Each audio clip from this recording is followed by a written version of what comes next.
سننے والوں کی خدمت میں السلام علیکم ورحمۃ اللہ وبرکاتہ۔ کتنا اچھا سلام ہے، کتنی اچھی دعا ہے۔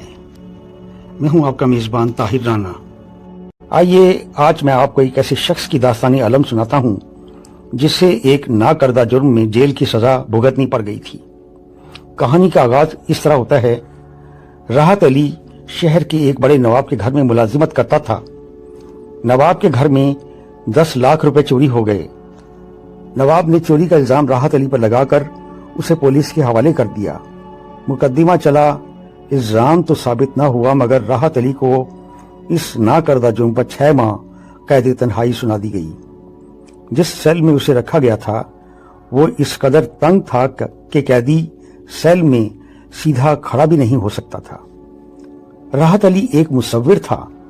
اس نے جیل حکام سے اپیل کی کہ اسے کچھ برش، رنگ اور ایک کینوس مہیا کر دیا جائے جس کا تمام خرچ وہ ادا کر دے گا، مگر جیل حکام نے اس کی درخواست مسترد کر دی۔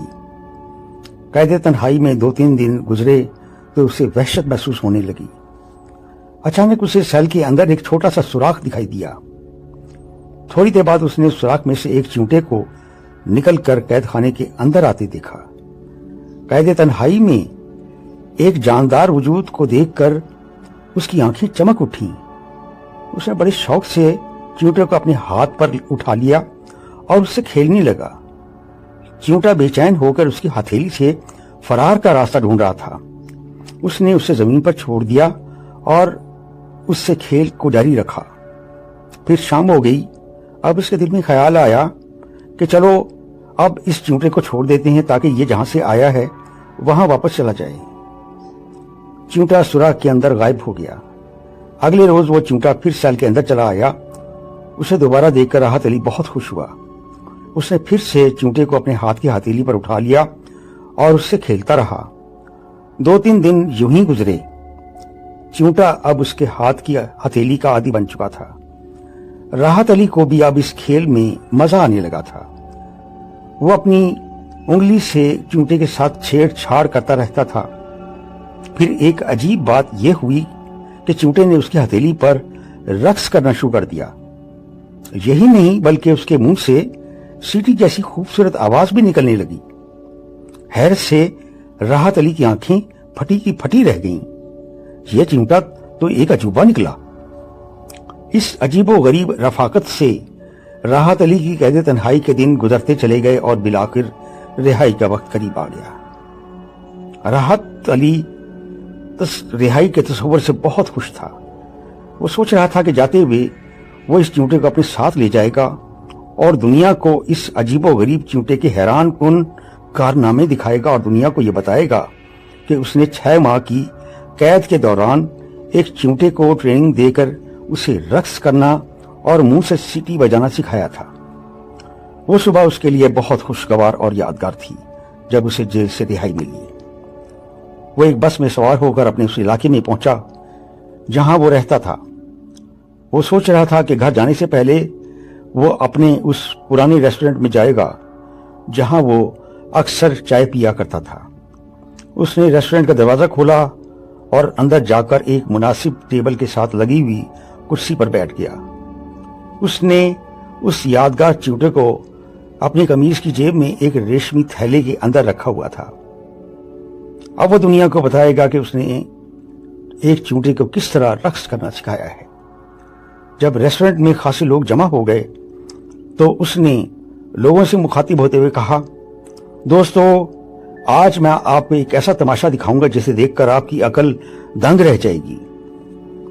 یہ کہتے ہوئے اس نے ریشمی تھیلے میں سے چیونٹے کو نکال کر ٹیبل کے اوپر رکھ دیا اور ابھی وہ یادگار تماشا شروع کرنے ہی والا تھا کہ اچانک ایک ویٹر آرڈر لینے کے لیے اس کی ٹیبل پر آیا۔ ویٹر نے چونک کر ٹیبل کے اوپر پڑے ہوئے چیونٹے کو دیکھا۔ اس کے چہرے پر شرمندگی کے آثار نمودار ہوئے۔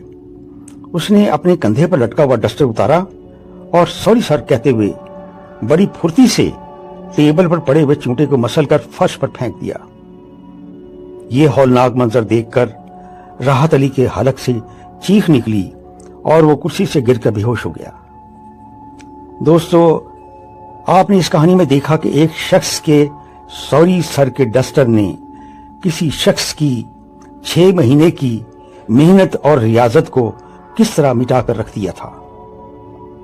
دنیا کی زندگی میں بھی ایسا ہوتا ہے کہ اکثر کسی کے بڑے کام کو سراہنے والا کوئی بھی نہیں ہوتا۔ ظاہر ہے کہ جب آدمی کو کسی اچھے کام پر پذیرائی کے 2 بول بھی نہ ملیں تو آدمی کو دکھ تو بہت ہوتا ہے۔